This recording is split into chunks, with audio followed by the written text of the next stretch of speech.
Friend, তো ছোট বয়সে যদি চোখের ছানি হয় তাহলে সেই চোখের ছানি হওয়ার কারণ কি কি, এছাড়াও চোখের ছানি হলে কীরকম লক্ষণ প্রকাশিত হয় তাহলে বুঝতে পারবেন যে চোখের ছানি হয়েছে।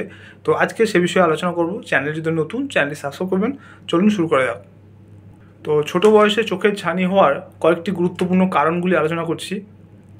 এক নম্বর হচ্ছে বংশগত রোগ, অর্থাৎ জেনেটিক ব্যাপার থাকতে পারে।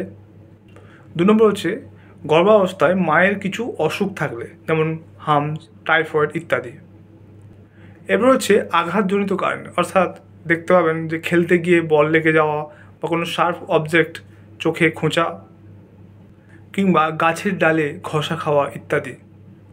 এরপর হচ্ছে ছোট বয়সে বাচ্চাদের বেশি পরিমাণে স্টেরয়েড খাওয়ানো হলে, স্টেরয়েড মলম চোখে লাগানো হলে ছানি আসতে পারে।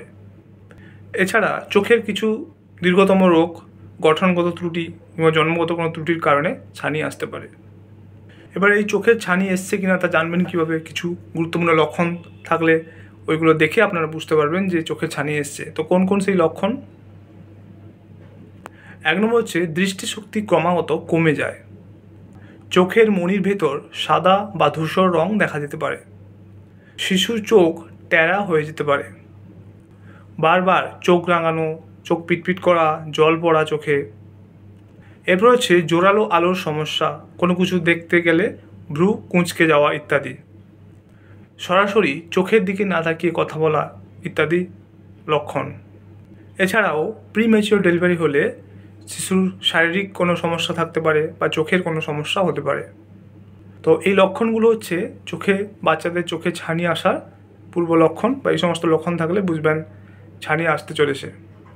তাই এরকম লক্ষণ থাকলে অবশ্যই যে কোনো চক্ষু বিশেষজ্ঞের সঙ্গে অবশ্যই যোগাযোগ করবেন।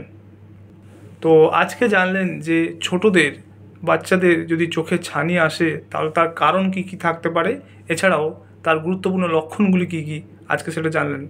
তো আজকের ভিডিও এই পর্যন্ত। চ্যানেল যদি নতুন, চ্যানেল সাবস্ক্রাইব করবেন, ভিডিওটি ভালো থেকে লাইক করবেন। Thank you for watching.